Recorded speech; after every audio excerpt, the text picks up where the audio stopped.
বাক্যাংশ। এখন আসেন ক্লজের বাংলা বাক্য বা বাক্যাংশ, এখান থেকে আমি একটু বেসিক নিয়ে কথা বলি। ক্লজ হচ্ছে বাক্য বা বাক্যাংশ, এখানে দুটো শব্দের ব্যবহার করা হচ্ছে। তার মানে ক্লজ নিজেই কখনো বাক্য, আবার নিজেই কখনো বাক্যের অংশ। আচ্ছা, ক্লজ কাকে বলে আমরা একটু সংজ্ঞাটা একটু যদি পরিষ্কার করি। ক্লজ হচ্ছে একগুচ্ছ শব্দ যেখানে সাবজেক্ট এবং ফাইনাইট ভার্ব থাকে। ক্লজ হচ্ছে একগুচ্ছ শব্দ যেখানে উল্লেখ থাকবে সাবজেক্ট প্লাস ফাইনাইট ভার্বের অস্তিত্ব থাকবে। এখন ক্লজ হওয়ার প্রধান শর্তটাই হচ্ছে ফাইনাইট ভার্ব।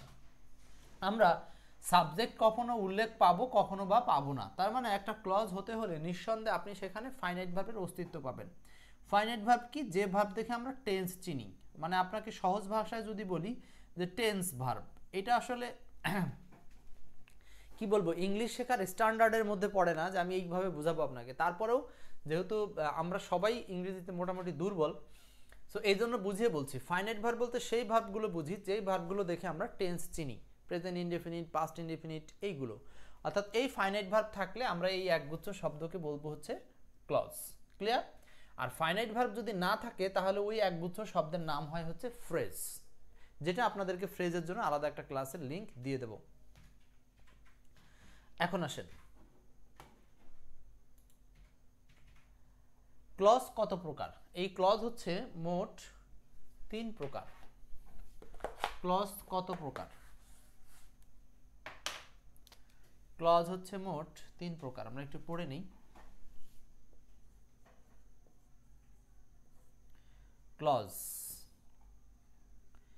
প্রথমটা হচ্ছে মেইন ক্লজ, পরেরটা হচ্ছে আমরা লিখব কোঅর্ডিনেট ক্লজ, এবং পরেরটা হচ্ছে subordinate. Main clause, coordinate clause এবং সাবঅর্ডিনেট ক্লজ। আমরা এই 3 ধরনের ক্লজ দেখতে পাই: মেইন ক্লজ, কোঅর্ডিনেট ক্লজ এবং subordinate clause.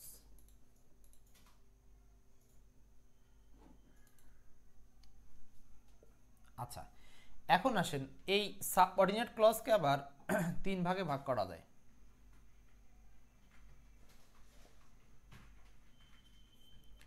Adjective clause, noun clause এবং অ্যাডভার্বিয়াল ক্লজ। এখন আমরা এই চিত্রটাই এখন শিখব। অ্যাডভার্বিয়াল আবার কয় ধরনের হয়?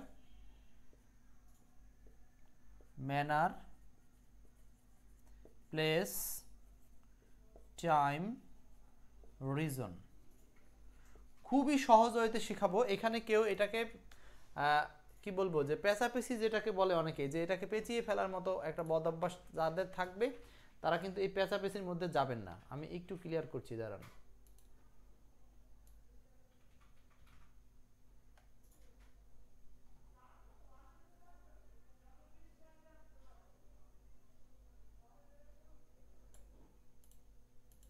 ওকে,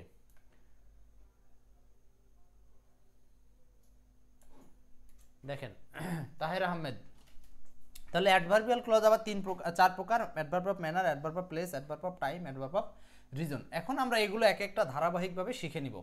সো প্রথমে আসি মেইন ক্লজ কাকে বলে। আমরা এখানে একটা সেন্টেন্স আগে লিখে থাকি, তাহলে আমাদের জন্য সহজ হবে। He said that, he said that, সে বলল যে আই উড গো, সে বলল যে আমি যেতাম। আচ্ছা দেখেন, এখানে এই যে আমরা দুটো পোর্শন লিখেছি, এই পোর্শনটা হচ্ছে মেইন ক্লজ। কেন? কারণ এর সামনে কোনো কনজাংশন নাই। আর এইটা হলো সাবঅর্ডিনেট ক্লজ, কারণ এর সামনে একটা দ্যাট নামক কনজাংশন আছে। আচ্ছা, আরেকটা বলি, I gave him and he took it, আমি তাকে দিয়েছিলাম এবং সেটা নিয়েছিল। আচ্ছা, এইখানে দেখেন এইটা একটা ক্লজ, এইটা একটা ক্লজ। ক্লজ কেন? ক্লজের মূল সংজ্ঞাটাই হচ্ছে ক্লজের মধ্যে সাবজেক্ট প্লাস ফাইনাইট ভার্বের অস্তিত্ব থাকবে, সেটার নামই হচ্ছে ক্লজ। এখন এইখানে সাবজেক্ট ফাইনাইট ভার্ব আছে, এখানে সাবজেক্ট ফাইনাইট ভার্ব আছে, অন্য যে কোনো কিছু থাকতেও পারে, নাও পারে। সাবজেক্ট ফাইনাইট ভার্ব আছে, সাবজেক্ট ফাইনাইট ভার্ব আছে, অতএব এগুলো এক একটা ক্লজ। আবার আমি যদি সিম্পলি একটা সেন্টেন্স লিখি, আই হ্যাভ এ বুক, এখানেও এটা সাবজেক্ট, এটা ফাইনাইট ভার্ব। তো এই যে সেন্টেন্সগুলো লিখলাম, এই সেন্টেন্সটা একা একাই এমনিতে একটা সেন্টেন্স, আবার এটা একটা ক্লজও বটে। কেন ক্লজ? কারণ এইটা যেখানে একটা সাবজেক্ট এবং ফাইনাইট ভার্বের অস্তিত্ব আছে সেটা একটা ক্লজ। এখন এই ক্লজটার মেইন ক্লজ, এই ক্লজটা মেইন ক্লজ, এই ক্লজটা মেইন ক্লজ, এইটা সাবঅর্ডিনেট ক্লজ, এইটা কোঅর্ডিনেট ক্লজ। কিভাবে হলো? আমরা জাস্ট যদি একদম সহজভাবে এইটুকু বুঝি তাহলে আপনাদের বাকি আধা ঘন্টা ভালো যাবে। ব্যাস, দেখেন ক্লজ অনেকে কঠিনভাবে পড়ায়, কিন্তু আমরা কঠিনে যাব না, সহজভাবে বোঝার চেষ্টা করব। আচ্ছা দেখেন তো, এইখানে বলছি হচ্ছে, সহজ করে বলি, মেইন ক্লজ চেনার উপায় কি? একদম সিম্পলি চিন্তা করবেন, মেইন ক্লজ চেনার উপায়টা কি? উপায়টা হচ্ছে সামনে কনজাংশন থাকে না। ব্যাস, একটা কথা মনে রাখলেই হবে, সামনে কনজাংশন থাকে না। তার মানে সোজা কথায় হচ্ছে, যেই ক্লজের সামনে কোনো কনজাংশন থাকে না তার নাম হচ্ছে মেইন ক্লজ। এইবার দেখেন তো, এইখানে এই ক্লজের সামনে কনজাংশন আছে, এই ক্লজের সামনে কনজাংশন আছে, সো এগুলো কোনো মেইন ক্লজ না। বাট এইগুলোর সামনে কোনো কনজাংশন এখানে নাই, কোনো কনজাংশন নাই, কনজাংশন নাই, অতএব এইগুলো সব হচ্ছে মেইন ক্লজ, এইগুলো সব হচ্ছে মেইন ক্লজ। এটাও একটা মেইন ক্লজ, এটাও একটা সরাসরি মেইন ক্লজ। মানে এখানে এই সেন্টেন্সে মেইন ক্লজটা একা একা আছে, আর বাকি দুটো সেন্টেন্সে মেইন ক্লজের সাথে অন্যান্য ক্লজ আছে। এবার আসেন, কোঅর্ডিনেট ক্লজটা আপনি চিনবেন কি করে? কোঅর্ডিনেট, কোঅর্ডিনেট ক্লজের সামনে কি থাকে? কোঅর্ডিনেট ক্লজের সামনে থাকে FANBOYS, FANBOYS. Coordinate ক্লজের সামনে থাকবে ফান বয়েজ। আসেন এবার ফান বয়েজটা কি? ফান বয়েজ হচ্ছে, আমরা একটু শব্দগুলো লিখি, অ্যান্ড, অর, নর, but, for, yet. And, or, নর, বাট, ফর, ইয়েট। এখন দেখেন আরেকটা আছে হলো সো। সো আমরা যদি কোনো ক্লজের সামনে এইগুলো পাই তাহলে এইগুলোর নাম হলো কোঅর্ডিনেট কনজাংশন বা ফান বয়েজ। তাহলে আমরা ওই ক্লজটাকে বলবো হচ্ছে কোঅর্ডিনেট ক্লজ। একদম সহজ। তার মানে আমরা এখানে দেখেন, এই যে হি টুক ইট, এই ক্লজটার সামনে আমরা কি পেলাম? অ্যান্ড পেলাম, যেটা এখানে ছিল। অতএব এটার নাম হচ্ছে কোঅর্ডিনেট ক্লজ, সিওসি। আমি সংক্ষেপে লিখলাম সিওসি। এটার নাম হচ্ছে কোঅর্ডিনেট ক্লজ। ঠিক আছে, বুঝতে পারছেন তো? আপনারা একটু মাঝে মধ্যে রিয়াকশন চালিয়ে যাবেন, তাতে বুঝতে পারি যে আপনারা বুঝতেছেন। তাহলে এইটা হলো coordinate clause.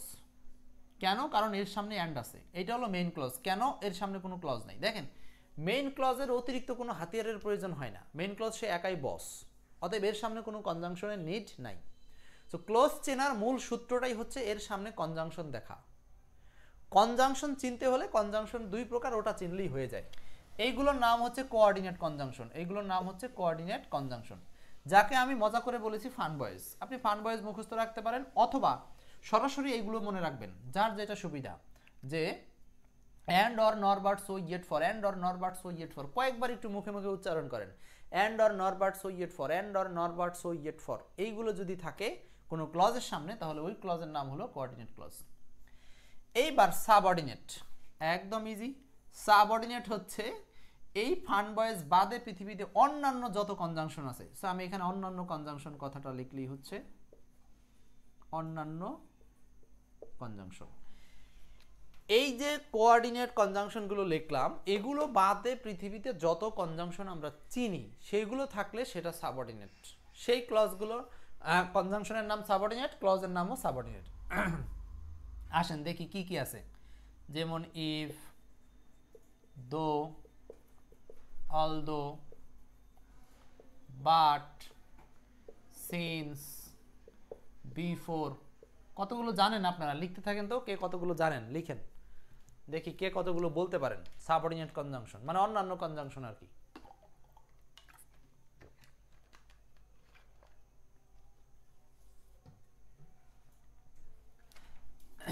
till, until, that, so that, লিখে যান দেখি কে কতগুলো লিখতে পারেন। তারপরে as if, আর কি আছে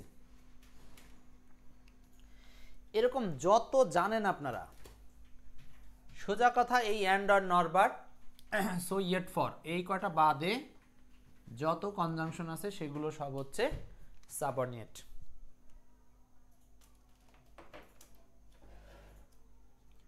লিখেন আপনারা কিছু লিখেন দেখি কতগুলো সাবঅর্ডিনেট লিখতে পারেন।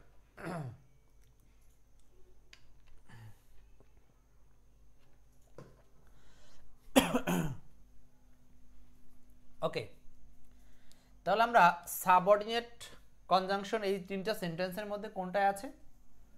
এই যে দ্যাট, দ্যাট, দ্যাট। অতএব এই ক্লজটার নাম হবে হলো এসওসি, সংক্ষেপে বললাম সাবঅর্ডিনেট কনজাংশন।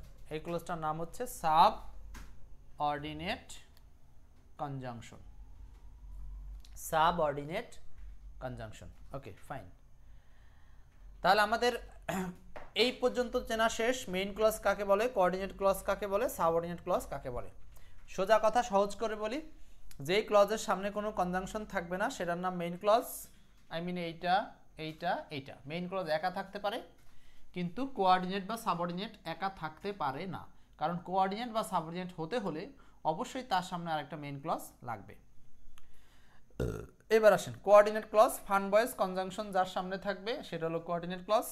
সাবঅর্ডিনেট ক্লজ যার সামনে এই ফান ভয়েস বাদে অন্যান্য যত কনজাংশন থাকবে সেগুলো থাকলে সেটার নাম সাবঅর্ডিনেট ক্লজ। বোঝা শেষ? আমি এখন একটু মুছে কয়েকটা প্র্যাকটিস করব।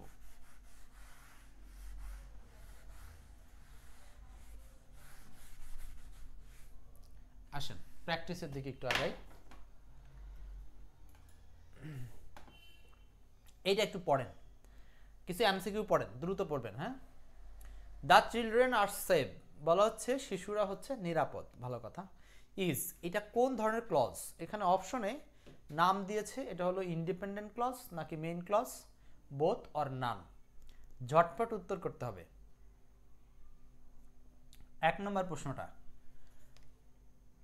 দেখেন, এখানে এইটা হচ্ছে মেইন ক্লজ, স্পষ্টতই বুঝতে পারছেন কিভাবে, কারণ হলো এর সামনে কোনো কনজাংশন নাই। তাহলে ক্লজ চেনার ক্ষেত্রে আমরা জানবো কনজাংশন আছে কি নাই। এখন প্রশ্ন হচ্ছে মেইন ক্লজের আরও একটা নাম হলো ইন্ডিপেন্ডেন্ট ক্লজ, মানে এটা ইন্ডিপেন্ডেন্ট ক্লজ অথবা এটাকে আরেকটা নাম দেওয়া হয় প্রিন্সিপাল ক্লজ, ইন্ডিপেন্ডেন্ট অথবা প্রিন্সিপাল। তাহলে আমরা এখানে আরেকটু জানলাম, সেটা হচ্ছে মেইন ক্লজের আরও দুটো নাম আছে, একটা হচ্ছে ইন্ডিপেন্ডেন্ট আর একটা হচ্ছে প্রিন্সিপাল, ইন্ডিপেন্ডেন্ট অথবা principal clause. Susmita Mondal B number বলেছেন, বি নাম্বার এক্স্যাক্টলি সঠিক, তবে এখানে আনসার করতে হবে C number, because independent clause হলো এটার একটা অল্টারনেটিভ নাম, মানে স্বাধীন বাক্যাংশ। নেক্সট, আচ্ছা তারপরে আসি আমরা এই প্রশ্নটা একটু পড়ব। লুক বিফোর ইউ লিভ, মানে আমরা যে এতক্ষণ বেসিক বললাম তার সাথে একটু এক্সেপশনাল জিনিস আছে, সেগুলোকে যেন পড়াতে পারি ওই জন্য দেখাচ্ছি আর কি। ঠিক আছে, দেখেন বলেন এখানে কি হবে। বলছে look before you leave, underline করছে লুক, এটা কোন ধরনের ক্লজ? দ্রুত যারা বুঝতে পারছেন তারা বলেন।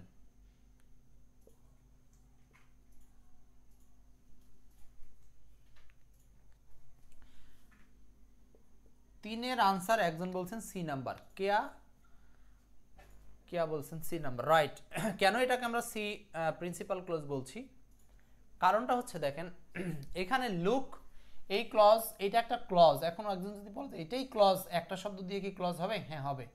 কেন? কারণ এর সামনে উজ্জ আছে হলো ইউ। আমি বলেছিলাম শুরুতেই যে সাবজেক্ট দেখাও যেতে পারে নাও দেখা যেতে পারে, কিন্তু ফাইনাইট ভার্ব দেখা যাবে।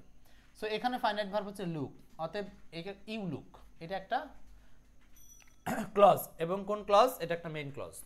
কেন? মেইন ক্লজের সামনে কোনো কনজাংশন নাই। এখান থেকেই যদি আপনাদেরকে প্রশ্ন করি যে ইউ লিভ, লিভ মানে পা ফেলা বা ধাপ ফেলা, সো ইউ লিভ এটা কোন ক্লজ? দেখি আপনারা বলতে পারেন কিনা। ইউ লিভ এটা কোন ক্লজ বলেন? আমি একটু পানি খেয়ে আসি, আপনারা বলতে।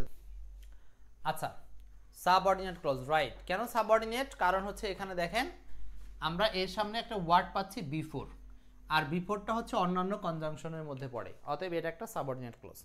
দেখেন প্রথম বেস যদি ভালো বুঝেন, আমি পরে আপনাদেরকে এই যে অ্যাডজেটিভ, নাউন, অ্যাডভার্ব এই জায়গাটা ভালো বোঝাতে পারবো, কারণ আমাদের অনেকেরই সমস্যা হচ্ছে সাবঅর্ডিনেটের ক্যাটাগরি নিয়ে, যে কখন এটাকে নাউন বলবে অ্যাডভার্ব বলবে সেই জায়গাটা নিয়ে। তো সেখানে আমরা যাবো ইনশাল্লাহ।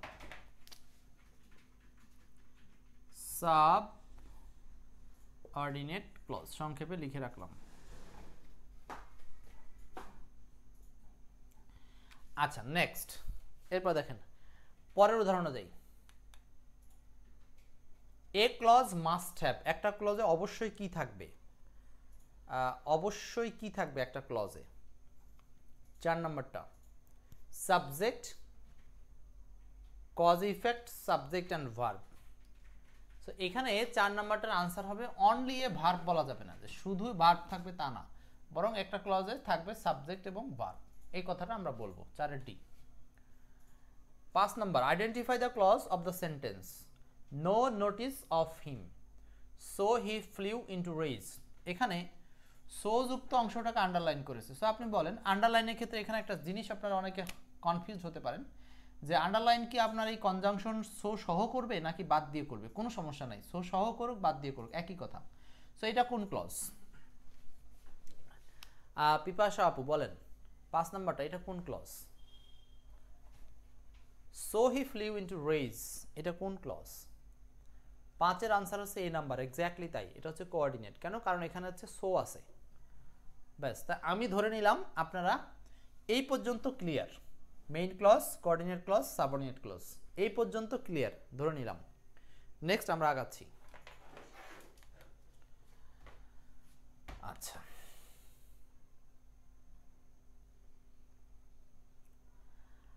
ছয় নাম্বারটা একটু বলি। 6 বলছে because he is intelligent, because she is intelligent. Susmita আপু বলেন 5 এর বলেছেন, 6 নাম্বারটা বলেন। Because she is intelligent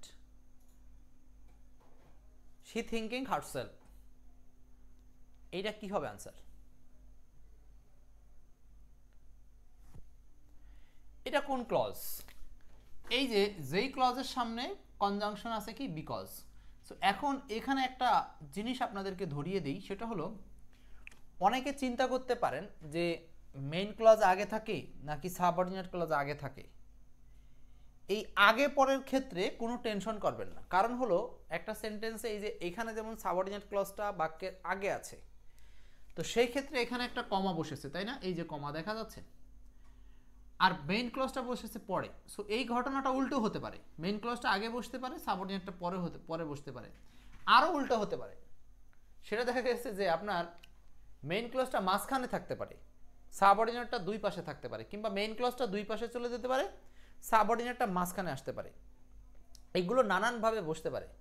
so এটার কোনো নির্দিষ্ট রিপ্লেস নাই, আগে বসবে না পরে বসবে না মাঝে বসবে। সো মনে রাখবেন মেইন ক্লজটা আগেও থাকতে পারে পরেও থাকতে পারে, একটা মেইন ক্লজকে ভাগ করে দুই পাশেও ব্যবহার করা হতে পারে, মাঝখানে শুধু সাবঅর্ডিনেট থাকতে পারে। সবই আমরা আস্তে ধীরে দেখব।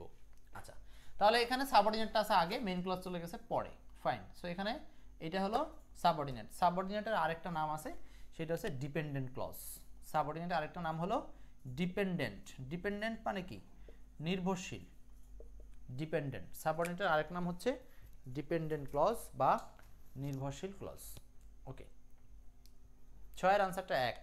নেক্সট 7, প্রশ্নের ধরনটা দেখেন কিভাবে করছে। 7 বলছে which part of the sentence, এই সেন্টেন্সের কোন পার্টটা সাবঅর্ডিনেট ক্লজ সেটা বের করতে বলছে। তার মানে প্রশ্নগুলো আপনাকে আন্ডারলাইন করে বলতে পারে, কারেকশন আকারে দিতে পারে, আবার এইভাবে আইডেন্টিফাই করতে দিতে পারে। সো প্রশ্নটা আমাদের যেভাবেই দিক কোনো সমস্যা নেই। 7 number which part of the sentence, কোন পার্টটা ভালো, সরি কোন পার্টটা সাবঅর্ডিনেট। তো 7 এর আনসারটা হচ্ছে দ্যাট হি ওয়াজ গুড, মানে হলো B number, that he was good, সে ছিল ভালো। Which part of the sentence, Rahim said he was good, মানে আনসার হচ্ছে এই বি নাম্বারটা। এই দ্যাট যুক্ত অংশটা সাবঅর্ডিনেট, কারণ আমরা বলছি দ্যাট হচ্ছে অন্যান্য ক্লজ। ওকে, এখন আমরা আর এই সাবঅর্ডিনেটে থাকবো না। আরেকটা প্রশ্ন দেখেন, I know what you want, এখানে আবার হোয়াট যুক্ত অংশ বলা আছে। সো হোয়াট যুক্ত অংশ এটা অবশ্যই সাবঅর্ডিনেট। কিভাবে বুঝলেন? কারণ এই যে হোয়াট আছে। তো সাবঅর্ডিনেট আনসার হচ্ছে বি নাম্বার। আচ্ছা, এখন আমাদের এই জেনারেল লার্নিংগুলো শেষ। এখন আমরা একটু অগ্রসর হওয়ার চেষ্টা করব।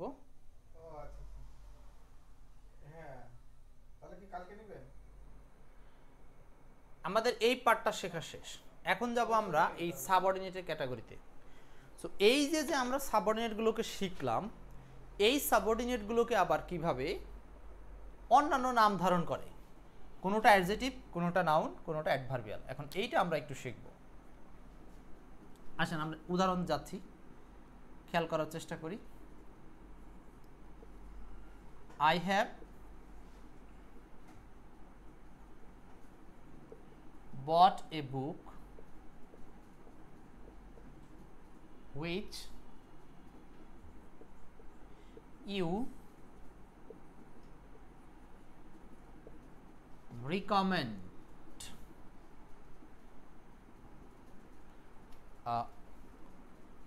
which you suggested me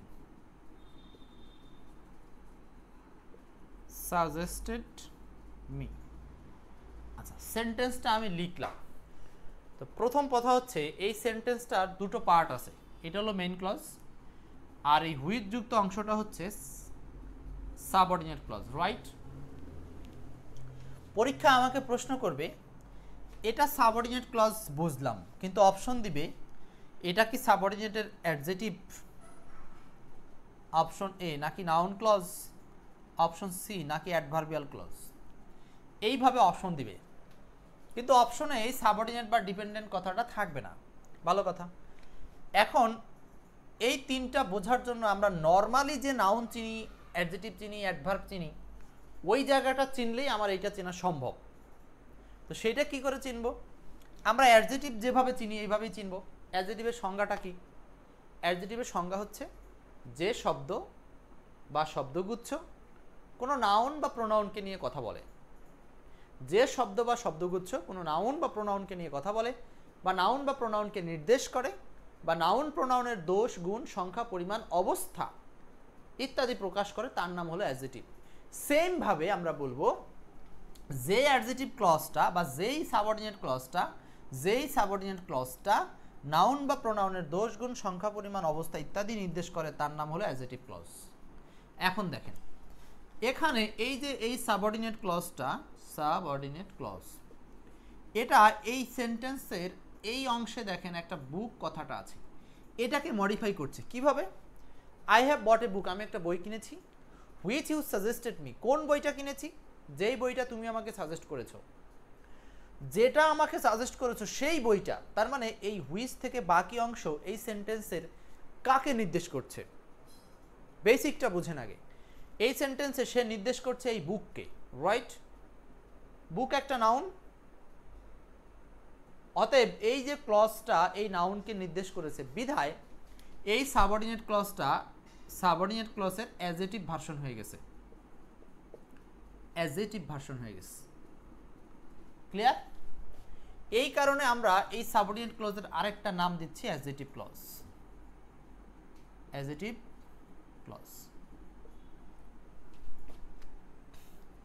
বেসিকটা বুঝতে পারলে আমি তারপরে টিপসে যাব। তাহলে আমি আবার বলছি যে সাবঅর্ডিনেট ক্লজের কাজ হবে এর পূর্বপদ হিসাবে কোনো নাউন বা প্রোনাউনকে মডিফাই করা, সেই সাবঅর্ডিনেট ক্লজের নাম হবে অ্যাডজেটিভ ক্লজ। আমরা প্রথমে অ্যাডজেটিভ ক্লজটা শিখব, পরেরগুলো পরের হিসাব, আগে এটা শিখেন।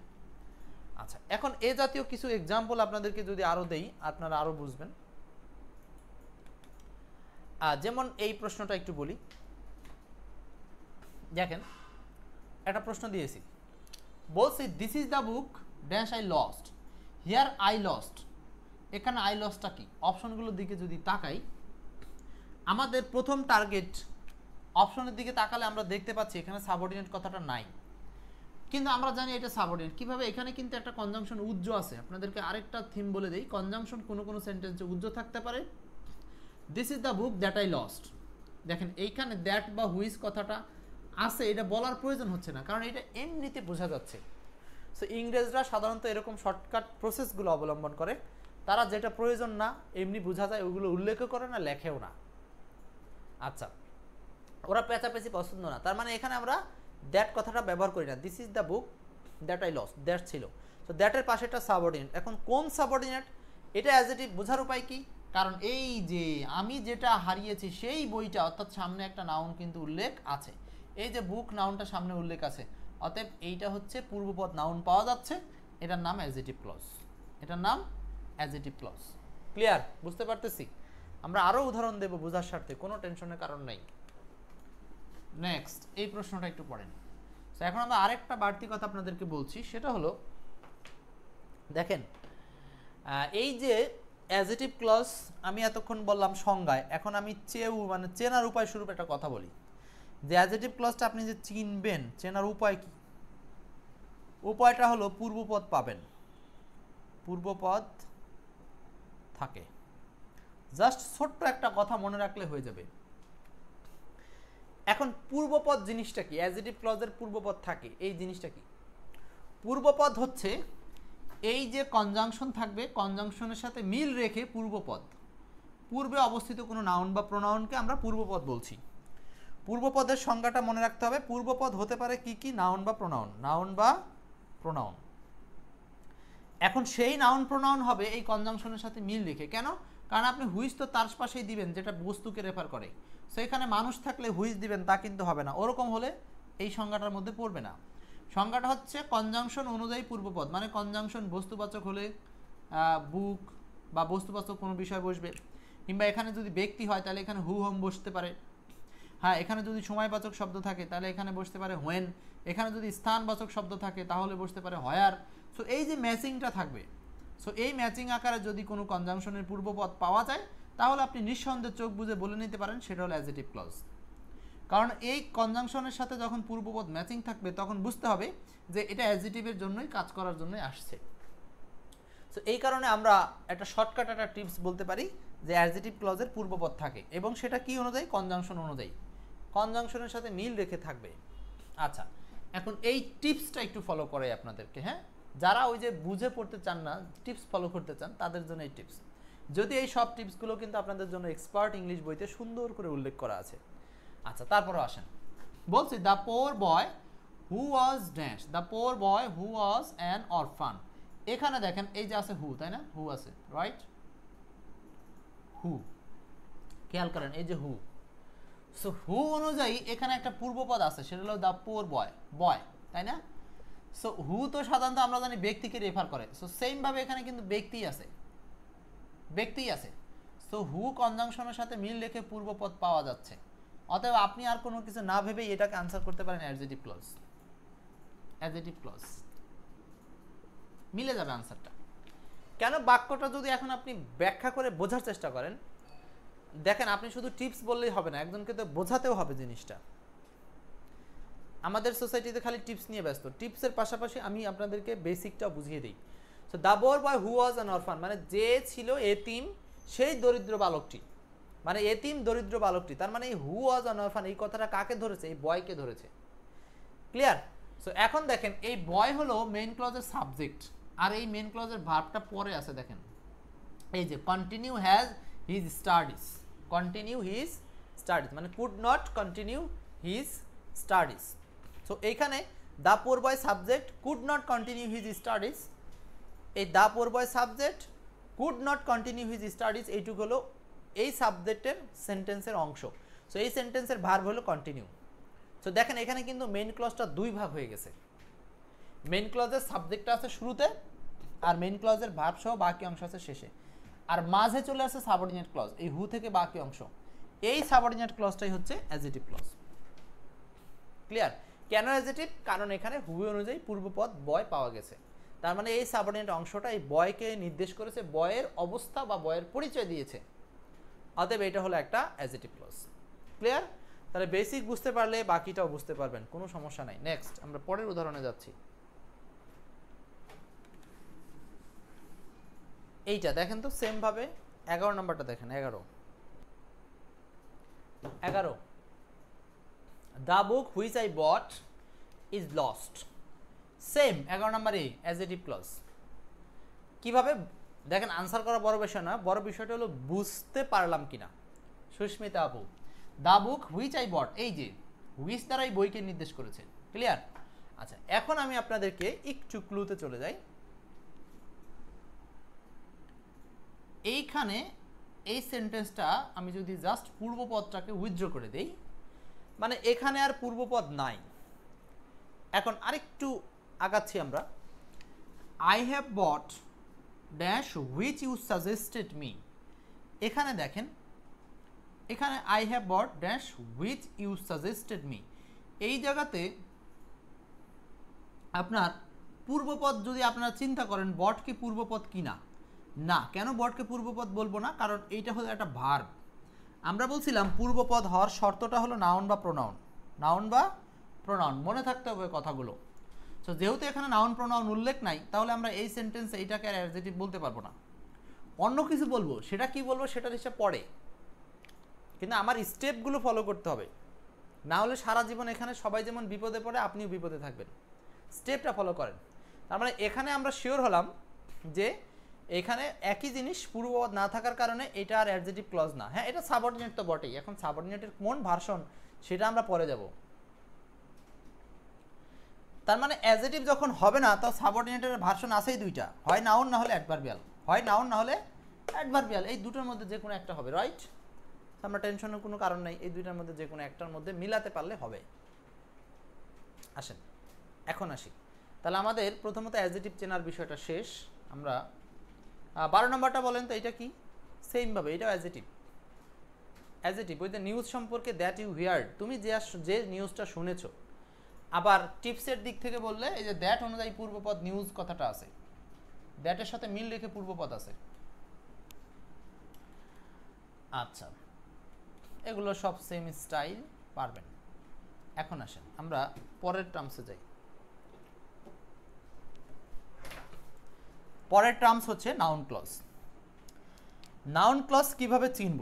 নাউন ক্লজের চেনার উপায় হচ্ছে আমরা দুটো শব্দ ব্যবহার করব, হোয়াট, হুম। আর অ্যাডভার্বিয়াল চেনার ক্ষেত্রে আমরা বের করব হচ্ছে যা দিয়ে প্রশ্ন করতে হবে সেই শব্দগুলো, how, where, when,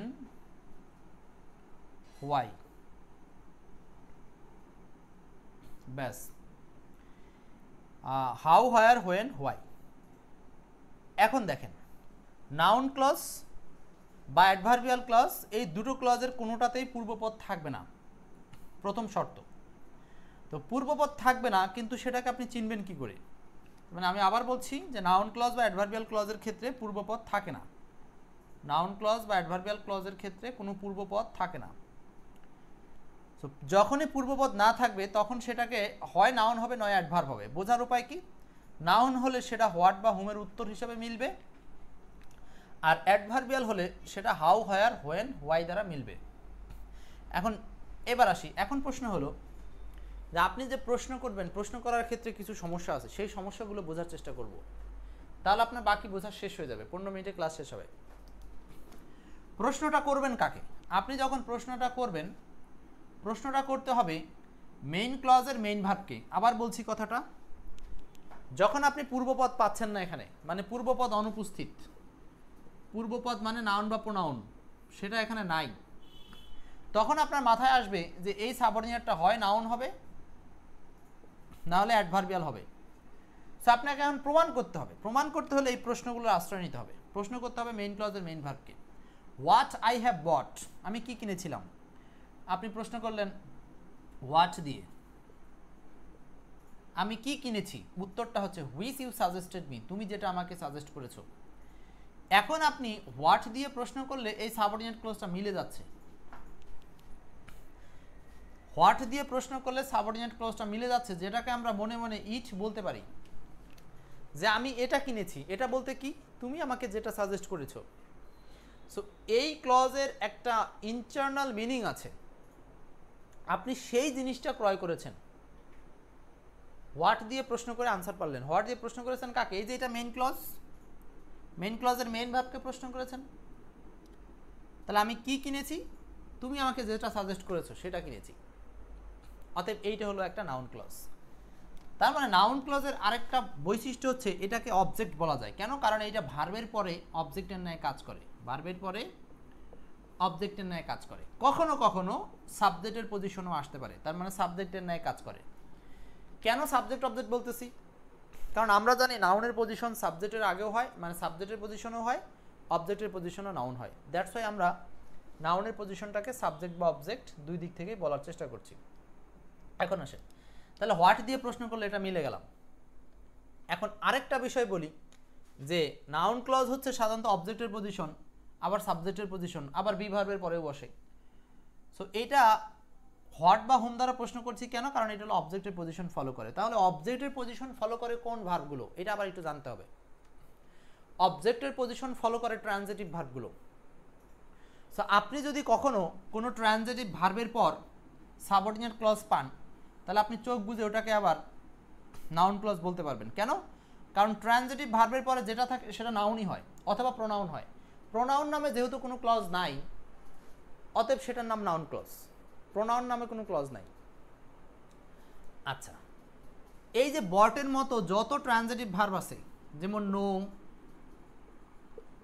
us, under, take, give, এই সমস্ত ভার্বের পরে যদি আপনি কোনো ক্লজ পান, নিঃসন্দেহে টিপসটা হলো আপনি তাকে নাউন ক্লজ বলতে পারবেন। এটা হলো টিপস বললাম, চুরি বুদ্ধি বললাম। কিন্তু প্র্যাকটিক্যাল হলো আপনি সেটাকে প্রশ্ন করে মিলাবেন। কি দ্বারা প্রশ্ন করবেন? হোয়াট বা হোম দ্বারা প্রশ্ন করে মিলে যাবে। ওকে, আমরা এখন আর কিছু আগাম এক্সাম্পলে যাই।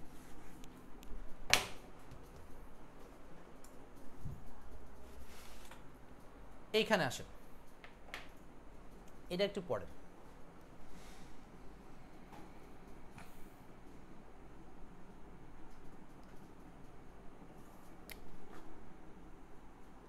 কি হবে এই সেন্টেন্সটা একটু পড়েন। That he is honest is not to all. That he is honest is not to all. প্রথম প্রসঙ্গ, এটা যে সাবঅর্ডিনেট ক্লজ কোনো সন্দেহ নাই। কেন? কারণ এর সামনে দ্যাট আছে। সাবঅর্ডিনেট ক্লজ পুরোটাই বাক্যের শুরুতে আসছে। এই সাবঅর্ডিনেট ক্লজটাই এই ইজ নন ভার্বের সাবজেক্ট হয়েছে। ইজ নন ভার্বের সাবজেক্ট হয়েছে এই সাবঅর্ডিনেট ক্লজটাই। কিভাবে? এই যে দেখেন, that he is honest is not true, সে হয় অসৎ। এই বিষয়টা সবার জানা। তার মানে এটাকে আপনি মনে মনে ইট দ্বারা কনভার্ট করতে পারবেন, যেটা একটা সাবজেক্টের ন্যায় কাজ করেছে। সো পুরো ক্লজটাই একটা সাবজেক্টের ন্যায় সাবজেক্টের অবস্থানে বসেছে, অতএব এটার নাম নাউন ক্লজ। আপনি যদি এটাকে প্রমাণ করতে চান, বলতে পারেন যে what is not to all. সবার কি জানা? সবার একটা বিষয় জানা। সেই বিষয়টা কি? বিষয়টা হচ্ছে দ্যাট হি ইজ ডিসঅনেস্ট, সে হচ্ছে অসৎ। এই বিষয়টা জানা, অজানা মানে জানা। অতএব আপনি এই নো ভার্বকে প্রশ্ন করলেন, নো ভার্বকে প্রশ্ন করলেন কি দ্বারা? হোয়াট দ্বারা। আনসার পেয়ে গেলেন, সেটার নাম নাউন। অতএব এইটা নাউন হিসাবে এটা একটা ক্লজ আকারে আছে, তাই এটার নাম নাউন ক্লজ। ক্লিয়ার? তার মানে নাউন ক্লজের অবস্থানটা কোথায়? সাবজেক্টের অবস্থানেও হতে পারে।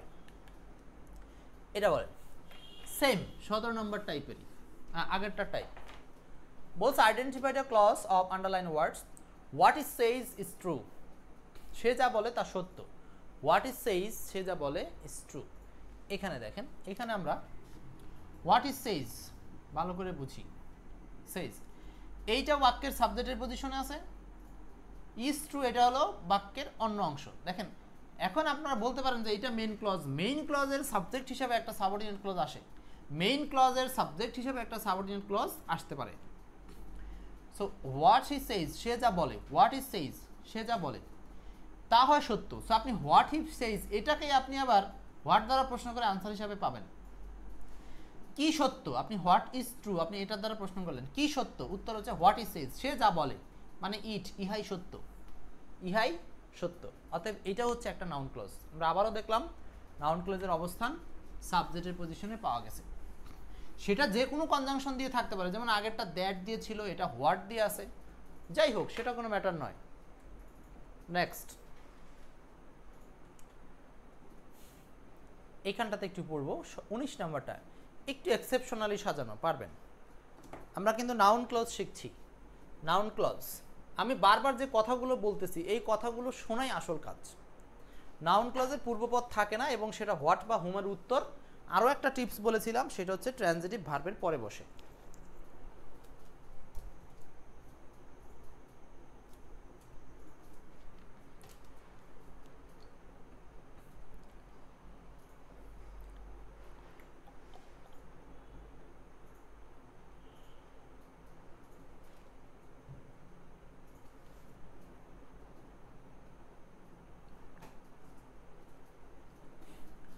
উনিশ নাম্বারটা,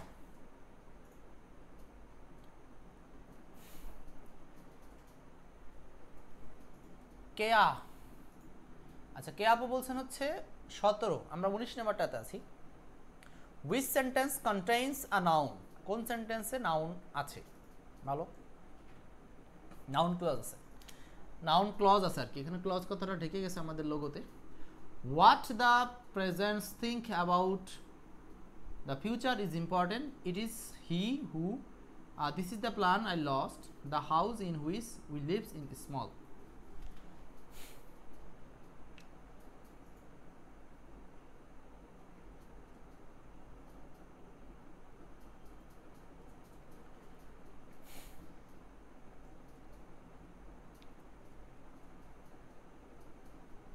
উনিশ নাম্বার, আব্দুর রহিম তালুকদার।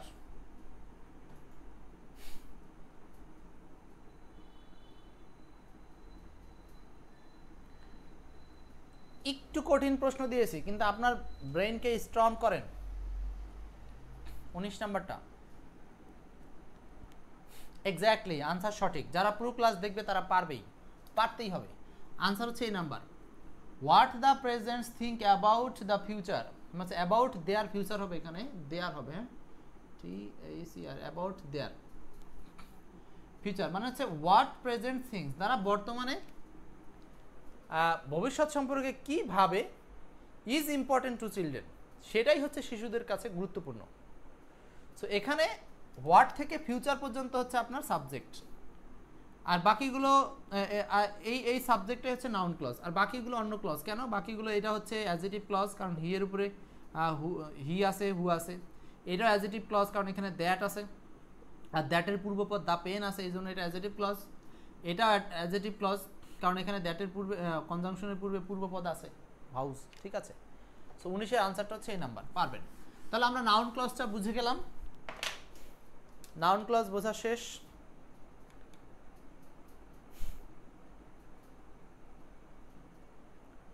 আসেন 21 নাম্বার প্রশ্নটা নিয়ে একটু বিশ্লেষণ করি, তাহলে আমাদের আরো অনেক কিছু কভার হবে। 21 নাম্বার বিশ্লেষণের আগে একটা শর্টকাট কথা বলি। আপনি যখন কোনো সাবঅর্ডিনেট ক্লজকে অ্যাডজেটিভ বের করতে পারলেন, নাউন বের করতে পারলেন, কিংবা আপনি পরীক্ষায় দেখলেন যে সাবঅর্ডিনেটটা অ্যাডজেটিভও হচ্ছে না, নাউনও হচ্ছে না, তাহলে নিঃসন্দেহে আপনি সেটাকে আলটিমেট আনসারটা কি অ্যাডভার্বিয়াল করতে পারবেন, কোনো সমস্যা নাই। এখন অ্যাডভার্বিয়াল ক্লজের আবার 4টা ক্যাটাগরি হয়, সেটা যদি হাউ দ্বারা প্রশ্ন করে উত্তর পান তার নাম adverbial clause of manner, where দিয়ে প্রশ্ন করেন তাহলে adverbial clause of place, when দিয়ে পান adverbial clause of time, why দিয়ে প্রশ্ন করে উত্তর হিসাবে মিলে তার নাম অ্যাডভার্বিয়াল ক্লজ অফ রিজন। তাহলে কঠিন না জিনিসটা। আসেন আমরা এইখানটাতে বুঝি।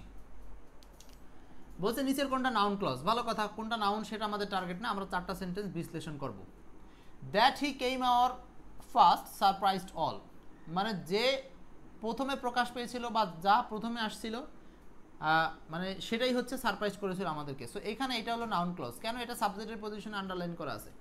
এটা আপনারা মনে রাখতে পারেন যে সাবজেক্টের পজিশনে যদি পুরো সাবঅর্ডিনেট ক্লজটা থাকে, সাবজেক্টের পজিশনে যদি পুরো সাবঅর্ডিনেট ক্লজটা থাকে, তাহলে সেটা হলো নাউন ক্লজ হয়। গেল। আচ্ছা, এটা নাউন ক্লজ, সন্দেহ নাই। That is the man hmm I was looking for, এইখানে একটা প্রবলেম ক্রিয়েশন হয়েছে। হুম দিয়ে বাকি অংশ আছে, হুমের পূর্বপদ হিসাবে কে আছে? এখানে ম্যান আছে। তো এই সাবঅর্ডিনেট ক্লজটাকে আমরা কোন সাবঅর্ডিনেট বলবো? পূর্বপদ আছে, আর পূর্বপদ থাকা মানে সেটার নাম কি? Adjective clause. সো এইখানে এই হুমযুক্ত অংশটা হলো অ্যাডজেটিভ ক্লজ, হুমযুক্ত অংশটা অ্যাডজেটিভ ক্লজ।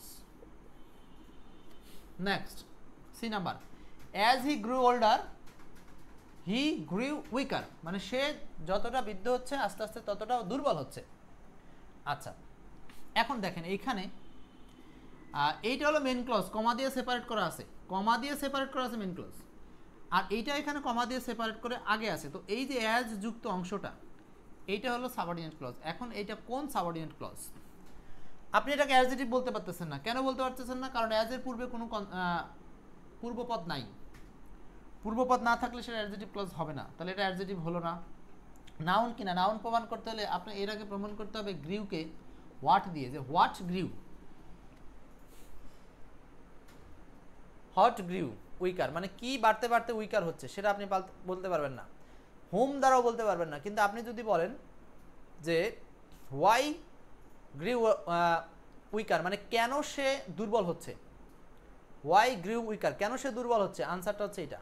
সো আপনি যখন অ্যাডজেটিভও পাবেন না, নাউনও পাবেন না, চোখ বুঝে এটাকে অ্যাডভার্ব বলতে পারবেন, ঠিক আছে? সো এখন অ্যাডভার্ব, কিন্তু কেউ যদি প্রমাণ করতে চায়, কারো যদি খুব দরকার হয় প্রমাণ করবেন, তাহলে এটা কেন অ্যাডভার্ব, সেটা প্রমাণ করতে হলে আপনাকে প্রশ্ন করতে হবে হাউ, হোয়ার, হোয়েন, হোয়াই, যে কোনো একটা দিয়ে মিলে যাবে, যেটা দিয়ে মিলবে নাম সেটা। তো আপনি প্রশ্ন করবেন মেইন ক্লজের মেইন ভার্বকে, সবসময় একই কথা, প্রশ্ন মানেই মেইন ক্লজের মেইন ভার্ব। কেন দুর্বল হচ্ছে, ওয়াই ডিড হি গ্র উইকার, মানে কেন সে দুর্বল হচ্ছে, ওয়াই দ্বারা আনসার করলে মিলে যাচ্ছে। কারণ হচ্ছে অ্যাজ হি গ্রিউ ওল্ডার, যেহেতু সে তার বয়স বাড়ছে বা সে আস্তে আস্তে বয়স্ক হচ্ছে। তাহলে মানে এখানে কেন দিয়ে আনসার পাচ্ছেন, তার মানে এটা adverbial clause of reason, adverbial clause of reason, এটা হলো adverbial clause of reason, adverbial clause of reason. Clear? আচ্ছা, নেক্সট পরেরটা, I do it because I like it. এইটা বলেন আপনারা, এটা আপনাদের জন্য রাখলাম। 4 নম্বর প্রশ্নের বিশ্লেষণটা কি? I do it because I like it, I do it because I like ইট, কি হবে? আমাদের অ্যাডভার্বিয়াল বুঝলেই ক্লাস শেষ। I do it because I like ইট, এখানে দেখেন আমি এটা করি কারণ আমি এটা পছন্দ করি। সো এটাকে আপনি প্রথমত বলতেছেন কি, এটা হলো একটা সাবঅর্ডিনেট ক্লজ, কোনো সন্দেহ নাই সাবঅর্ডিনেট ক্লজ, কারণ বিকজ আছে। সাবঅর্ডিনেটের মধ্যে এটাকে আমরা কি বলতে পারবো? প্রথমে আসি অ্যাডজেটিভ বলতে পারবো কিনা। অ্যাডজেটিভ বলতে হলে কি লাগবে? পূর্বপদ লাগবে। এই বিকজের কোনো পূর্বপদ এখানে নাই, তার মানে কারণ রিলেটেড সামনে কোনো পূর্বপদ নাই, তাহলে এটা অ্যাডজেটিভ না। পূর্বপদ হতে হলে নাউন প্রোনাউন হতে হয়। এখন যদি বলেন যে ভাই ইট আছে, এটা তো প্রোনাউন, হ্যাঁ আমরা বলছি অনুযায়ী থাকতে হবে। সো বিকজ কথাটার পূর্বপদ আসলে কোনো কিছু থাকে না, কারণ বোঝাতে সামনে কোনো কারণ আছে, এটা তো কোনো কারণ না, এটা ইট একটা নাউন, সাধারণ নাউন। আচ্ছা, আর বিকজ শব্দের পূর্বপদ আমরা খুঁজবো না, পূর্বপদ খুঁজবো whose, what, who, whom, that, এইগুলোর। তাহলে অ্যাডজেটিভ যখন হলো না, নাউন খোঁজার চেষ্টা করি, এটা কি নাউন কিনা বের করার চেষ্টা করেন। নাউন চেষ্টা করতে হলে প্রশ্ন করতে হবে হোয়াট বা হুম দিয়ে। What I like, hmm I like, মিলবে না, কিন্তু আপনি নাউনও পেলেন না, তাহলে বাদ বাকি এটা অবশ্যই অ্যাডভার্বিয়াল। এখন অ্যাডভার্বিয়াল প্রমাণ করেন যে হোয়াই আই লাইক ইট, কেন আমি এটা পছন্দ করি, কেন এটা পছন্দ করি, উত্তর হচ্ছে আই ডু ইট, কারণ আমি এটা করি। ক্লিয়ার? উত্তর হচ্ছে আই ডু ইট, কারণ আমি এটা করি। আচ্ছা, তার মানে এখানে হচ্ছে আপনি কারণ বা হোয়াই দ্বারা আনসার করলে পারলেন, অতএব এটার নাম হলো অ্যাডভার্ব, আর হোয়াই দ্বারা মিলে গেলে সেটার নাম অ্যাডভার্ব অফ রিজন। আশা করি সব কিছু ক্লিয়ার। এই হলো আমাদের ক্লজ। যারা ক্লজ নিয়ে এতদিন খুব টেনশন করতেন, এখন আপনি দেখবেন বইতে, এক্সপার্ট ইংলিশ সহ যে কোনো বইতে আপনি পড়তে গেলে একদম সব কিছু পরিষ্কার মনে হবে, একদম ইজিতে বুঝবেন, সব কিছু, কোনো সমস্যা হবে না। আচ্ছা, এখন আমি আপনাদের সাথে কিছু প্র্যাকটিস করব, 2-4টা প্র্যাকটিস করে ক্লাস শেষ করব। 23 number, I know how he struggled against poor, against poverty. এখানে নো ভার্বের পরে পুরো অংশ আন্ডারলাইন করেছে। এখন কিন্তু একটা ওভারঅলি রিভাইজ হচ্ছে, ক্লাস শেষ, এখন আপনাদের পালা। 23 নাম্বারটা বলেন।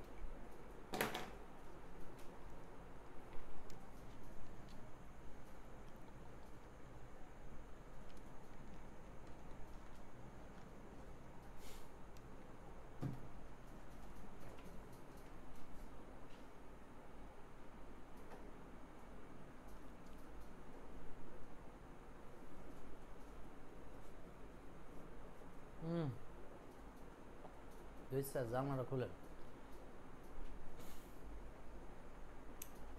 23-এর আনসার হচ্ছে এ নাম্বার, এক্স্যাক্টলি তাই, নাউন ক্লজ। কেন? কারণ এই যে নো ভার্বের পরে সরাসরি একটা ক্লজ আছে, নাউন ক্লজ।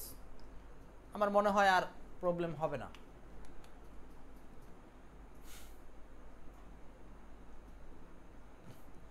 চব্বিশ, এটাও একইভাবে। 25 একই রকম। 25-এ একটু ঝামেলা আছে। এটা অনেকেই মনে করতে পারেন যে ভাই এখানে হু অনুযায়ী পূর্বপদ আছে, তাহলে মানে এটা অ্যাজেটিভ ক্লজ, কিন্তু না, কারণ এই হু এই মিকে প্রকাশ করেনি, বরং এটা একটা নাউন ক্লজ। কারণ হু যদি মিকে প্রকাশ করতো তাহলে এখানে মি থাকতো না, এখানে থাকতো আই। মনে রাখবেন যে রিলেটিভ প্রোনাউনের পূর্বপদ কখনো অবজেক্টিভ প্রোনাউন হয় না। যদি সাবজেক্টিভ হতো তাহলে আপনি এটাকে নাউন ক্লজ বলতেন। আমরা আরেকটা জিনিস শিখে নিলাম যে মি তো অবজেক্টিভ প্রোনাউন, অবজেক্টিভ প্রোনাউনকে কখনো পূর্বপদ বলবেন না। অবজেক্টিভ প্রোনাউন পূর্বপদ না, পূর্বপদ হয় হলো সাবজেক্টিভ প্রোনাউন। আমরা আরেকটা জিনিস জানে নিলাম, সো এইটা সাবজেক্টিভ না, অতএব এটাকে আমরা নাউন ক্লজ অ্যাডজেক্টিভ ক্লজ বলবো না, বা এটা পূর্বপদ না। তাহলে পূর্বপদ যদি এটা না হয় তাহলে আক্স এটা ট্রানজিটিভ ভার্ব, এরপরে একটাই ক্লজ, এটা নাউন ক্লজ হবে। ক্লিয়ার? তার মানে এটা অ্যাডজেক্টিভ না, এটা হলো নাউন ক্লজ। 25 নাম্বারটা একইভাবে নো এর পরে ক্লজ আছে, এটাও নাউন ক্লজ। নো ভার্ব দেখেই বুঝতেছেন। সো আমি যে আপনাদেরকে একটা চুরি বুদ্ধি বা টিপস দিলাম, নো, আক্স, ওয়ান্ডার, এগুলোর পরে ট্রানজিটিভ ভার্ব, মানে এগুলোর পরে নাউন ক্লজ। সো আপনি দেখেন প্রচুর উদাহরণ পারবেন নো দিয়ে, বারবার পাওয়া যাচ্ছে নো দিয়ে। এগুলো আর দেখাবো না, পারবেন নো দিয়ে, আক্স দিয়ে, নো দিয়ে। বোঝাতে পেরেছি? আব্দুল্লাহ আল বাশার, আজকের ক্লাসটা খুব প্রয়োজনীয় ছিল, আপনি আবার রেকর্ড দেখে নেবেন। এই যে 35 নাম্বার বলেন, 35 number, we read so that we may learn. We read so that we may learn. Sir sir, we read so that we may learn.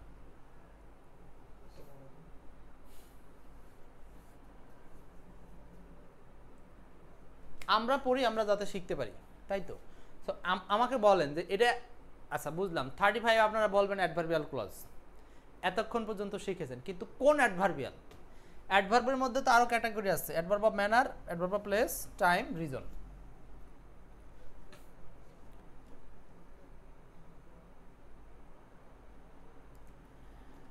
Main verb read কে প্রশ্ন করেন যে হোয়াই রিড, মিলে যাবে হোয়াই দ্বারা, how দ্বারা মিলবে না, হাউ রিড কিভাবে পড়ি উত্তর মিলবে না, হোয়ার রিড মিলবে না, হোয়েন রিড তাও মিলবে না। কিন্তু আপনি যদি বলেন হোয়াই রিড, তখন আনসারটা হিসাবে এটা চলে আসবে, সাবঅর্ডিনেট ক্লজটা আনসার হিসাবে প্রকাশ পাবে।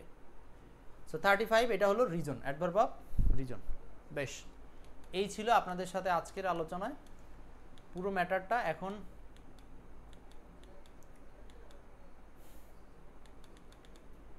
এইগুলো নিয়ে আর কথা না বললে হবে। এই প্রশ্নটা একটু দেখেন, 38তম বিসিএসে আসা এই প্রশ্নটা, strike while the iron is hot, যখন আয়রন বা লোহা গরম থাকে তখন এটাকে আঘাত করতে হবে।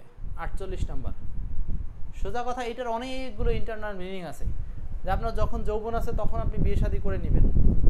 Strike while the iron is hot মানে আপনি সময় থাকতে চাকরি পড়াশোনা করে নেবেন, বয়স চলে গেলে কাজ হবে হবে না। এটার অনেক ধরনের মিনিং আছে, অনেক মিনিং আছে। আপনি যখন সুযোগ পাবেন তখন সুযোগটাকে কাজে লাগাবেন, এরকম অনেকগুলো মিনিং আছে। সো এইটা আবার কি? স্ট্রাইক আঘাত করো, while যখন দ্য আয়রন ইজ হট, যখন লোহা গরম হয়, ভালো কথা। সো এটা হচ্ছে ঝোপ বুঝে কোপ মারা, যেটা বাংলা। আচ্ছা, এখন এই while যুক্ত অংশটা তো নাউন ক্লজও না, অ্যাডজেক্টিভ ক্লজও না, এটা নিঃসন্দেহে অ্যাডভার্বিয়াল ক্লজ। সো এখন এই অ্যাডভার্বিয়ালের মধ্যে কোন অ্যাডভার্বিয়াল কে বলতে পারবেন? কোন অ্যাডভার্বিয়াল কে বলতে পারবেন? 48 নাম্বারটা।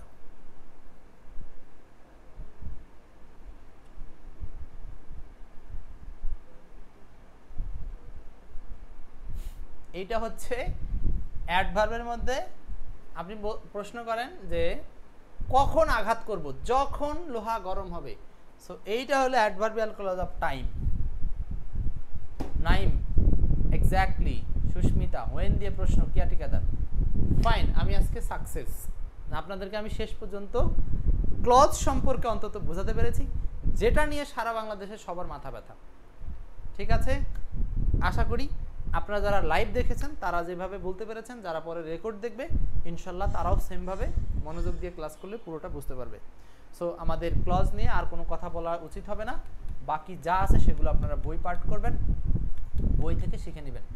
ঠিক আছে, ক্লজ আজকের মতো এখানেই সমাপ্ত। সো ক্লজের এই ছিল বংশবিস্তার।